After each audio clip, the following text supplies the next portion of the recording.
Jules, we're not done because we have more quick hits. Yes. Real Madrid coast to a 3-0 lead over Alaves, but then concede twice in the final minutes and have to settle for a 3-2 victory. Jules, reason for concern? I don't think so, really, because they were so much in control of that game for most of it, really. Even if at the end, Alaves have more shots than Real Madrid. I mean, at the Bernabeu, which is okay, but no, I don't think so. The balance question will come back onto the table, but then they don't have Kylian for the next 3 games, so We'll get to I know, that. but then Carlo can go back to maybe have a more balanced team. But I thought they looked fine. I mean, he was on the pitch for 80 minutes. I thought the balance thing. Now, it's easier to be balanced, I guess, when you play against a team that parked the bus, which is what I thought Alaves did until the end when they all streamed forward. But I thought this was actually a solid performance. Yeah, it was okay. You still have, and also they improved their statistical quirk. Until this game, I think they'd only scored 1 goal in the first half of games. Yeah. And now they've tripled the total to 3. Lucas Vazquez scored after 55 seconds. So, here we go in terms of scoring early. And my boy Kylian Mbappe, as we just said, came off injured, and ESPN sources are reporting and telling us that he will be out for 3 weeks. He will come back only after the international break that he will obviously miss for France. So that means not there for the derby against Atletico Madrid at the weekend. Yeah, and by the way, it's funny with this reporting because I saw a report from a mainstream outlet today saying he was a doubt for the Atletico Madrid game. And then we have our ESPN sources reporting.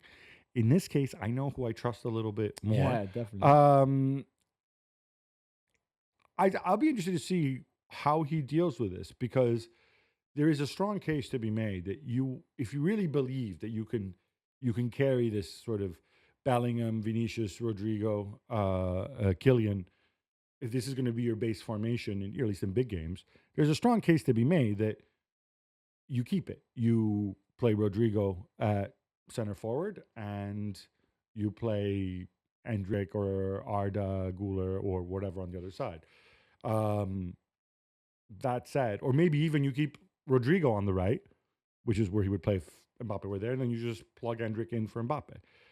I don't think you're going to do that. I think it's too important against Atletico. I think you need to make a statement. Barcelona are 4 points ahead now, if I'm not mistaken. Yeah. You don't want to lose touch with that. No, and then he's not going to be there for the Lille game in the Champions League, which would have obviously been against his own brother, which I think... Against Lille, right? Against Lille, yeah. Which I think the family was really, really looking forward to. So it's a bit of a shame. And then there's Villarreal as well, just before international break, who got spanked by Barcelona, but who before that had a really good start of the season. So those 3 games are not going to be easy without him, for Real Madrid. Is Ethan getting significant minutes at Lille? He got injured, so he just come back from injury. He's only 17 at time. But it's just funny that the draw made those 2 faced against each other, Lille and Real Madrid, and that this one in France as well, I think would have been very special for the Mbappe family. So I wouldn't be surprised if Kylian travels with Real Madrid and be there and see, his brother and but it would have been even better to see them on the pitch. As long as he doesn't cheer when his brother scores, I'm okay with that. I'm not even sure if his brother would have played, but still, he would have been in the squad and they would have, kind of faced each other. Sticking with Real Madrid, Marca report that Vinicius Jr. has already been informed that he won the Ballon d'Ors. Jules, you know my thoughts on this, so it's all you. Yeah, Vini is good. But we were going to go for Rodri. Yeah, but Vini is good. I've got no problem with Vini winning. And sorry to bring bad news, but Juventus of Milan has been stripped of the 2027 Champions League final. Yeah, not super surprised when obviously you have Champions League finals. You have all sorts of requirements in terms of stadiums and what happens around them. They're in a situation right now where there's uncertainty if they're going to build another stadium next door, if the teams are going to move, when they're going to move, whatever. I can see why UEFA, that have to start selling sponsorship deals and packages, might say, guys, I'm also not sure this necessarily bothers the clubs because, hey, look, it's another kick up the backside. The Italian FA is saying, well, then we have the Stadio Olimpico in Rome that's available. That could be upgraded to 5-star stadium quickly. And I'm like, I'm not sure it should work that way. I'm not sure. It's not like they award it to a country. They award it to a city. Yeah. I think they should go out to tender, but I think for political reasons, I wouldn't be surprised if Rome got it in the end. Heung-min Son's contract with Tottenham expires at the end of the season, though the club do have a 1-year club option to extend. He says nobody's been in touch. Should this be a concern, Jules? Yeah, I don't know. Like you often say, there's no need before November or December maybe to sit all together and discuss this. I think I would be surprised if the club doesn't trigger that extension, just the 1 year, at least to protect a little bit of his value if he decided to go, for example, or if he said, listen, I've had 10 great years here, but now I want something different. Just towards, he's 31 years old, isn't he now? I think 32 now. 32 even, yeah. So he's productive. Yeah, still productive. Would you keep? I mean, it's the same as the Salah and Van Dijk situation in the sense that you probably keep him, but maybe not with the same wages that he has now. So I would trigger the option. I mean, I would say, sure. Hey, Sonny, because also you have to go with the player's personality. Are you somehow going to be somehow offended if we don't give you a contract until you're 36 or 37 and we wait and see where we are? You wait and see where you are. Maybe, if we trigger the option at 34, you're a free agent, you can go somewhere else. Are you okay with that? Do you want us to sit down? I would evaluate it that way. We also know that notoriously Spurs are, shall we say, conservative in their approach with money. So, I'm all right, but I don't think he's fussed. I don't think he should be fussed. The Times report that the Premier League legal fees have now passed the £50 million mark, and the Telegraph saying that the clubs are worried about this. So, my thoughts on lawyers? Oh, man. That's a lot of money, that. It's not all about the Manchester City case, but it's undoubtedly the most complicated case that they're facing, which I guess why the legal fees are so high. I have a bit of an issue with the clubs complaining, or I think the implication is the clubs are unhappy that, they're spending so much money on lawyers because they're going to have to foot their share of the bill. Yeah. Even if it passes 50 million. And by the way, this is not going to be all on the Man City case. Yeah. It's $2.5 million per club, and City, if found guilty, will be paying a fine. Yeah. And a lot of those legal fees will be offset. So, I don't know. Do you want a framework of rules that people have to follow that you voted on, or do you not? If you want it, lawyers, unfortunately, are a necessary evil. Yeah, that's true. Manchester United's new 100,000 capacity stadium, if it gets built, and the club have said they're going to, consult with fans and decide whether to renovate Old Trafford or build one, will not get government funding, Jules. Andy Burnham, the mayor of Manchester, made that very clear. And yet the club paid for a study that says it will generate tens of thousands of jobs and billions for the local economy. Yeah, I know. I mean, I never really know how this government funding or, public funding comes around, who decides what for, because they fear that if you give money to United, then maybe City will ask for also some money. I don't think it's necessarily giving the money to United in this case, because I think that was always a non-starter in the current climate. I think it's more that if they build a stadium, United will need to get a lot of help in terms of public infrastructure and permitting and redeveloping areas around that. And that costs money, and that's obviously good for the city. And the government has to decide to what degree are we going to pitch in on that? Yeah. Is there a value for the taxpayers who don't care about United?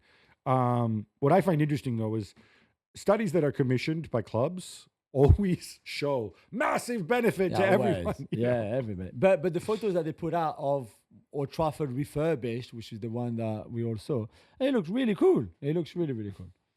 The story broke while we were recording on Monday, Gab, but it appears that the Friedkin Group are now in the process of acquiring Everton Football Club, though it could take up to 12 weeks. And there's already talk that maybe Marcio Sarri or Gareth Southgate could come and replace Sean Dyche. Yeah, so a couple of things here. It's going to take 12 weeks, not because there's doubt of founding, but because there's a regulatory process, and I think it's going to be 8 to 12 weeks, and has to get approved. Also, remember, the Friedkins were already on the hook for $200 million that they had loaned to Everton, which I think is something that some people have forgotten. As for Dyche, I think you need to see where you are. If you want to stay up, then Mr. Gravel Voice, I think, is a better bet, mid-season to stay up. If this is where, then Southgate or Sarri. I think those are two names of unemployed managers who have big reps, and inevitably they get linked. But it would be unfair to Sean Dyche, I think. Rafael Varane has retired after his latest injury with Como. Jules, let's put him in context. Yeah, I mean, I'm obviously completely biased because he's one of my friends, but I think one of the greatest defenders of his generation. Certainly one of the greatest in French football history too. Not just with the CV and winning World Cups and Champions League, La Liga titles, even the Nations League if you want. I think by the way he played, his elegance, his intelligence, the way he was, I think, as a player representing your club, whatever club that is. I think he was such a great guy to have around in your dressing room. He was very unlucky with injuries. I think there's a lot of games that he even played injured because he loved the game so much and loved his teams and his teammates and his clubs. So he didn't want to miss out on even more games because I think he could have been even better and stronger. But I've got so much love and respect for him. What I find remarkable about him, and I remember doing something kind of on this, looking at the actual numbers. When he broke in, after he moved to Real Madrid and he sort of established himself very quickly as a starter, he was still very young. I think he was 21, 22 years old. At that time, now it's changed a little bit since then. We've seen Josko Gvardiol, we've seen Bastoni, we've seen others. But at the time, really big elite clubs, they just didn't play, center backs at that age. He was one of the very, very few. And I think it spoke to people looked at him and they said, he's a freak athlete, first and foremost, and he's so smart, and he's such a good teammate. And it didn't matter that, oh, look, he's not, Franz Beckenbauer on the wall. We need to stop making these Franz Beckenbauer references. He's aging us. Okay, he's not Matthijs de Ligt on the ball, but he brings these other things to the table, and a tremendous professional. Yeah. Australia have your new head coach, Gabi, and it's Tony Popovic. Yeah, I'll let you discuss the implications of Tony Popovic. I'm interested in the fact that he is officially, he's not the Australia team coach. He's the Subway Socceroos head coach. Now, we've seen this happen with Jesse Marsh as well, where he is the MLS Canada national men's team coach or whatever he is. I guess it's a way of, you get a sponsor to pay him, but guess what? This is the last time ever. I'm going to say it one more time. This is the last time ever I'm going to say Subway Socceroos in conjunction with Tony Popovic. I will only call him Pop from now on. Or Tony Subway, Pop. as in the sandwiches.